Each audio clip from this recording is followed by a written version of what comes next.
भारत इस समय तमाम तरह की चुनौतियों का सामना कर रहा है। एक तरफ आर्थिक मंदी है तो दूसरी तरफ बहुत सारी क्षेत्रीय और राजनीतिक अस्थिरताएं भी हैं।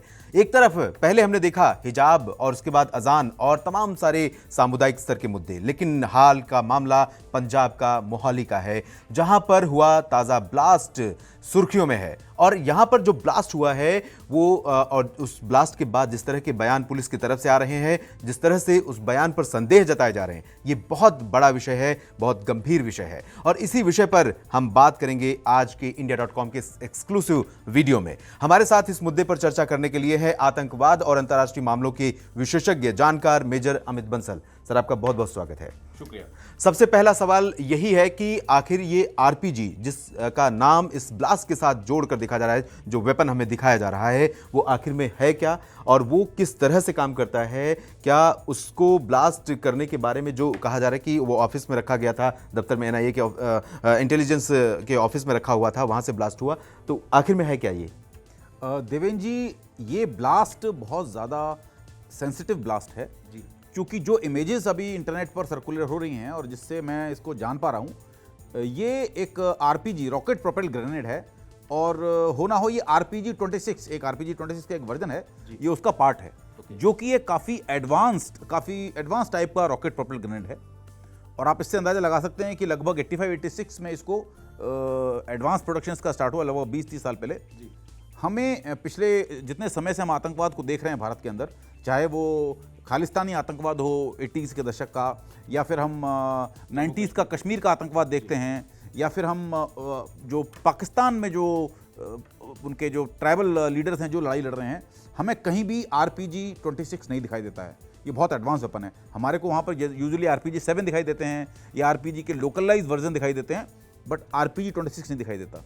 ये एक रशियन वेपन है जिसको रशियन सेना में लगभग 1986 में शामिल किया गया था। और हाँ, जहाँ तक आतंकवादी गिरोहों की बात है, इसके ट्रेस हमें मिलते हैं कि सीरिया में कुछ इस्लामिक स्टेट के आतंकवादियों के पास ये देखा गया था।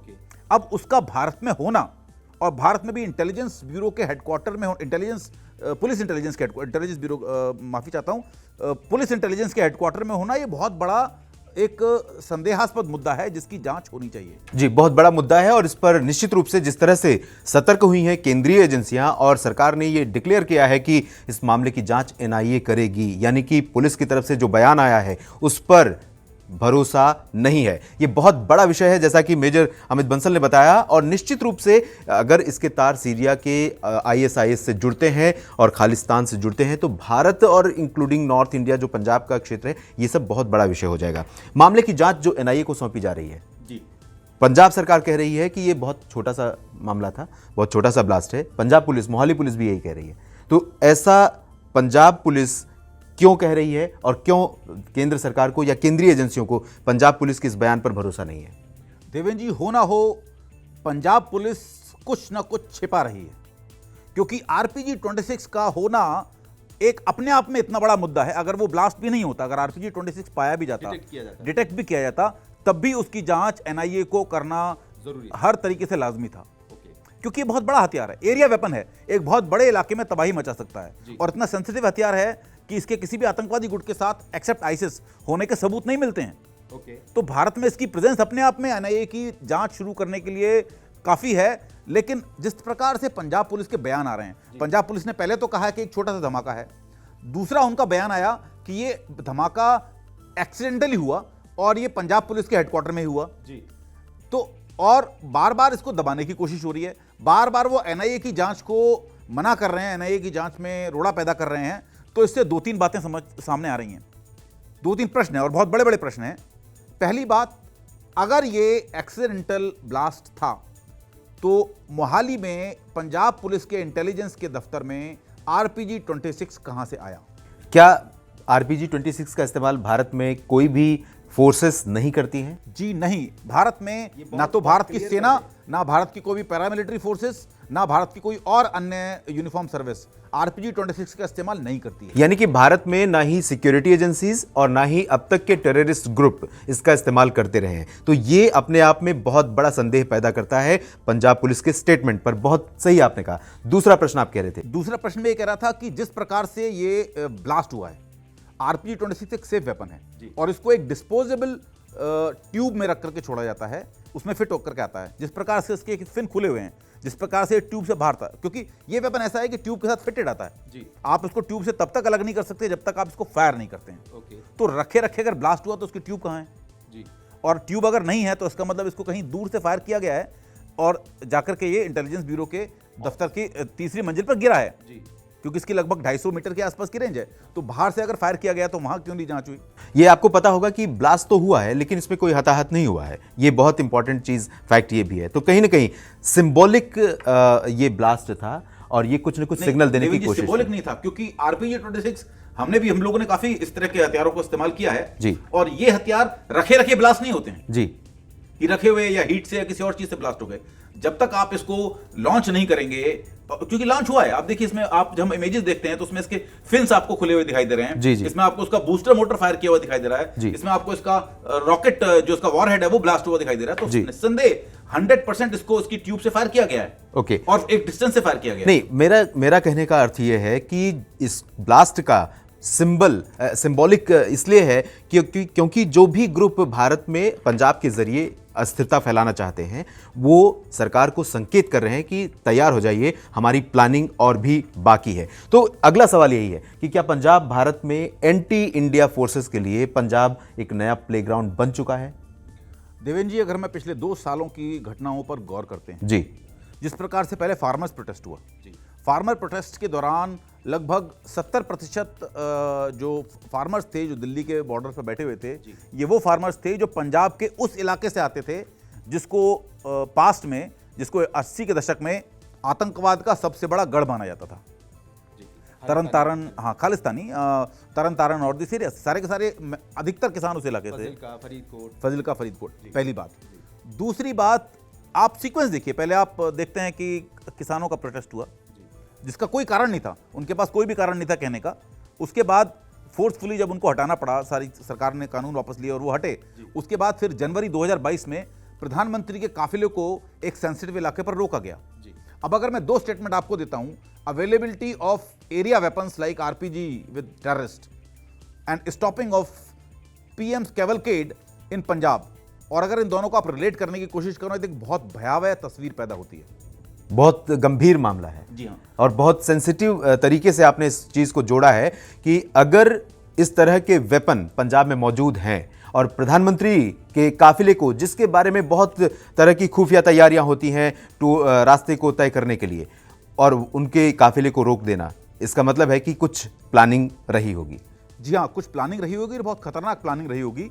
और अब जिस तरह से आप देख रहे हैं पॉलिटिकल सिनेरियो भी पंजाब में चेंज हुआ है, और उस पॉलिटिकल सिनेरियो के चेंज होने के बाद जिस तरह से प्रो खालिस्तानी एलिमेंट्स एक बार फिर सिर उठाने लगे हैं, बिल्कुल, तो आप फिर से इन चीज़ों को जोड़ेंगे। अगर फार्मर्स प्रोटेस्ट, प्रधानमंत्री के कैवलकेड को रोकना, और अब जिस तरह से खालिस्तानी मूवमेंट धीरे धीरे बढ़ रहा है। लोग, शिवसेना ने कुछ धार्मिक मार्च निकाला था जिसके विरोध में खालिस्तानी, जी हाँ, पटियाला में भी काफी बड़ी, पटियाला में आप देखते हैं, पटियाला में जिस तरह से खुलेआम खालिस्तानी झंडे लहराए गए, तो कहीं ना कहीं पंजाब का ओवरऑल सिनेरियो चेंज हो रहा है और इसको भारत सरकार को बहुत गंभीरता से लेने की जरूरत है, बहुत सेंसिटिवली लेने की जरूरत है।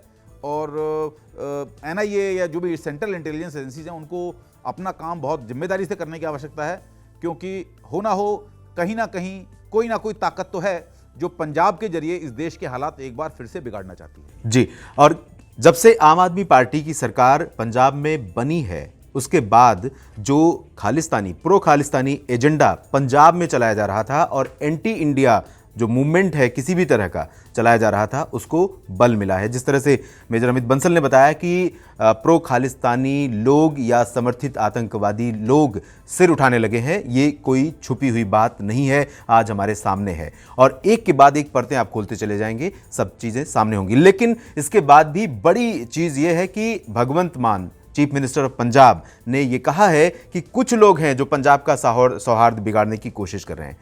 क्या ये बयान आपको लगता है कि एक स्टेटमेंट, एक CM को इस बड़ी घटना पर इस तरह का स्टेटमेंट लाजमी है या गैर जिम्मेदाराना है?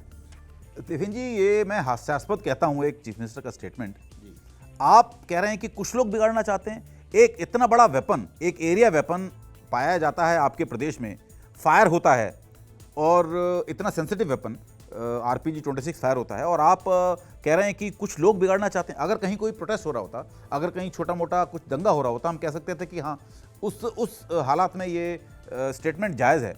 बट यहाँ जहाँ पर सीधा सीधा आतंकवाद रिलेटेड मसला है, वहाँ पर आप कहना चाह रहे हैं कि ये कुछ ताकतें पंजाब का माहौल ख़राब कर रही हैं। भाई आपको पहले तो ये स्पेसिफाई करना पड़ेगा कि ये एक्सीडेंट है कि अटैक है, और अगर ये एक्सीडेंट है तो आपको स्टेटमेंट देना पड़ेगा कि RPG 26 इंटेलिजेंस के हेडक्वार्टर में कहां से आया, और जहां से भी आया आपने रिकवरीज की कहां से की, किसने आपको दिया, और अगर आपने को किसी ने दिया भी है और ये एक्सीडेंटल ब्लास्ट भी है तो how could it take place, कैसे ये एक्सीडेंटल ब्लास्ट हुआ। RPG 26 अपनी ट्यूब के से सेपरेट तभी होता है जब इसको लॉन्च किया जाता है। तो ये कहीं ना कहीं बहुत सेंसिटिव मसला है, सेंसिटिव मामला है, और इस समय भारत सरकार को और सेंट्रल इंटेलिजेंस एजेंसीज को, जिसमें NIA भी शामिल है, बहुत ज़्यादा सीरियसनेस और बहुत ज़्यादा सतर्कता पंजाब के मसले में ख़ास तौर पर दिखानी होगी। मैं एक बात और कहना चाहूँगा देवेंद्र जी, आपको सॉरी आपको मैं रोक रहा हूँ जी।